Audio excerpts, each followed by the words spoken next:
a un peu de pluie. Oui. Le soleil, il est là. Moi, je vous remercie souvent la ville, mais la ville vous doit aussi beaucoup. Parce qu'une ville qui fait sans ses associations, sans ses artistes, eh ben, c'est pas une ville qui transmet la mémoire. Et je crois que ce qui est très important ici, c'est la transmission de la mémoire, l'héritage. Et notre héritage, si on n'est pas en mesure de le partager, j'ai envie de dire, on passe à côté de ce qu'on a de plus beau, c'est-à-dire la transmission. Allez-y, je vous en prie, monsieur. La transmission et la culture. Et je pense que chacun, nous avons en nous une histoire.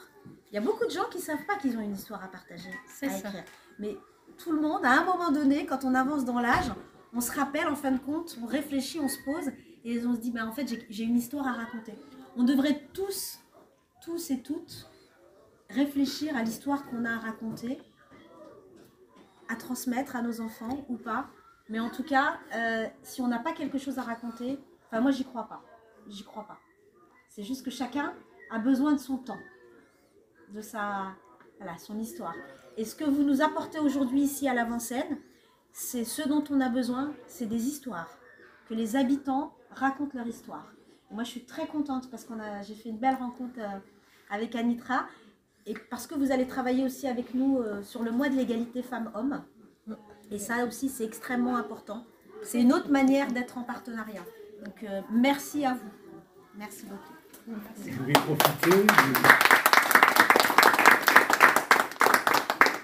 Je vais profiter de l'occasion, puisqu'il s'agit d'histoire. En fait, Patricia a une longue histoire.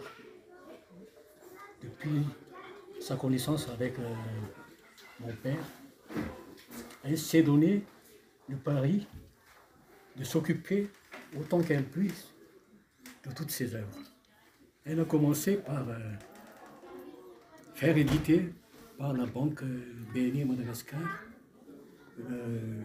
le recueil Foulial.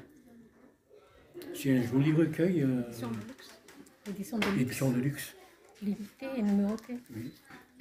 Puis elle a fait la connaissance elle a profité de l'occasion de la francophonie, première célébration de la francophonie à Madagascar, pour faire éditer Chant capricornien par le Centre culturel Albert Camus. Avec la mission de coopération française à Madagascar. Voilà. Et ça continue. Elle a fait l'année d'Ox en 2006, pour ne pas citer tant de célébration qu'il a fait entre-temps.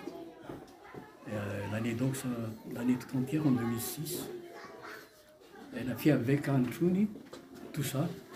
Et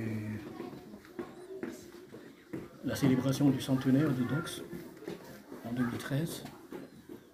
Elles étaient vraiment le moteur de tout. J'ai beau être le fils, mais c'est elles, les deux, qui ont tout fait. Oui. Je suis vraiment reconnaissant. Merci.